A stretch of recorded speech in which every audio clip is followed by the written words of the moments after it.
व्यवस्था की जा रही मान्यवर, इसलिए ये परिस्थितियां बदल गई। पहले हम सब लोग जानते हैं कि मान्यवर right of property fundamental right था अंडर सेक्शन 19। आज की परिस्थितियां बदली हैं, अमेंडमेंट हुआ, 44वां संशोधन हुआ संविधान में और उस फंडामेंटल राइट को तब्दील कर दिया गया कॉन्स्टिट्यूशनल राइट में, जो आर्टिकल 300A के रूप में जिसकी व्याख्या देने का कार्य किया गया। मान्यवर, उस 44वें संशोधन के बाद जब कॉन्स्टिट्यूशनल राइट हो गया और उसके बाद जो संपत्तियों का अधिग्रहण किया जा रहा है, तो उसमें मान्यवर 308 में उसकी गाइडलाइन बनाई गई, जिसमें 7 पैरा दर्शाए गए हैं, 7 पैरा की गाइडलाइन बनाई गई है। उसमें जब हम देखते हैं कि किसानों के हित के लिए जो पैरा है, प्रायः जिलाधिकारी और जो कारपोरेट है, ये मिली भगत करके किसानों को कम से कम मुआवजे पर कैसे निपटाया जा सके, कम से कम कीमत दे करके उनकी जमीनें कैसे लिया जा सके, उसका दुरुपयोग करने का काम करते। मानव गाइडलाइन का जो ड्यू प्रोसेस है, सबसे जो इंपॉर्टेंट पैरा है कि आपको जस्टिफाइज करना है पब्लिक पर्पस के लिए। जो जमीन ली जा रही है मानवर, वो जमीन उद्योगपति को देने के लिए ली जा रही, कारपोरेट को देने के लिए ली जा रही, उसको हम कैसे पब्लिक पर्पज के लिए ली जा रही, इसको जस्टिफाई कैसे करते हैं? लेकिन लेंगे हम, कम से कम मुआवजा देकर के लेंगे। और दूसरी चीज, माननीय सुप्रीम कोर्ट ने भी बहुत बार कई फैसले इस पर दिए हैं कि अधिग्रहण फेयर होना चाहिए, जस्ट होना चाहिए और रीजनेबल होना चाहिए। लेकिन भूमि अधिग्रहण प्रायः ना फेयर हो पा रहा, ना जस्ट हो रहा है, ना रीजनेबल हो रहा है मान्यवर।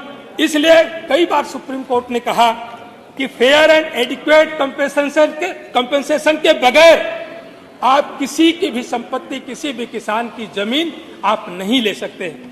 लेकिन मान्यवर, मैं आपके माध्यम से कहना चाहता हूं कि बहुत सारा मामला हमारे उत्तर प्रदेश में सबसे ज्यादा विवाद के मामले नोएडा में आए। नोएडा में किसानों ने लंबे समय तक बड़ी लड़ाई लड़ने का कार्य किया और उस लड़ाई कोर्ट तक गई। कोर्ट ने भी कई बार अलग अलग फैसले दिए हैं मानवर। हम सब लोगों ने एक घटना को देखा कि सहारा सिटी ने 265 रुपए प्रति स्क्वायर यार्ड की दर से जमीन का अधिग्रहण किया। और उसके बाद जो हमारा एक्ट का जो पैरा कहता है कि 5 वर्ष में जिस यूज के लिए आपने लैंड को एक्वायर किया है, वो इंफ्रास्ट्रक्चर आप डेवलप कर दो। वो इंफ्रास्ट्रक्चर डेवलप नहीं किया गया और उसी जमीन को जो 265 रुपए स्क्वायर यार्ड में खरीदी गई थी किसानों की जमीन, सहारा सिटी ने उसको 60,000 प्रति वर्ग यार्ड की दर से उसको बेचने का काम किया। डॉक्टर साहब संक्षेप में कीजिए, बहुत कम समय, अभी और बोलेंगे आपके यहाँ से, बहुत कम समय में कोई और बोलने वाले शायद नहीं है। नहीं, आपके यहाँ प्रभु नारायण जी बोलेंगे अभी। मानवर इसी तरह का प्रकरण नोएडा में और भी है। अब आप 8 मिनट बोल चुके हैं, तो 2 मिनट। नोएडा के और इसी तरह के प्रकरण हैं। रात को गांव का किसान सोता था कि मैं गांव में सो रहा हूं और सुबह को जब उठता था तो पता चलता था कि मैं तो शहर में हो गया हूं। केवल इसलिए कि जो हमारा लैंड एक्विजिशन एक्ट जो कहता है कि ग्राम पंचायतों की जमीन पर आपको जो वहां का सर्किल रेट है या जो बाजारू दर है उसका 4 गुना देंगे और शहर की जमीन को हम 2 गुना देंगे, तो किसान को कम मुआवजा देना पड़े, कम पैसे में उस जमीन को एक्वायर कर ले। इसलिए रात को किसान सोता था गांव में और सुबह उठता था तो शहर में अपने आप को पाता था। इस तरीके की भी घटनाएं हुई हैं और सरकार ने वादा किया था मानवर कि जिनकी पूरी जमीनें चली जा रही हैं हम 10% उनको प्लाट देंगे।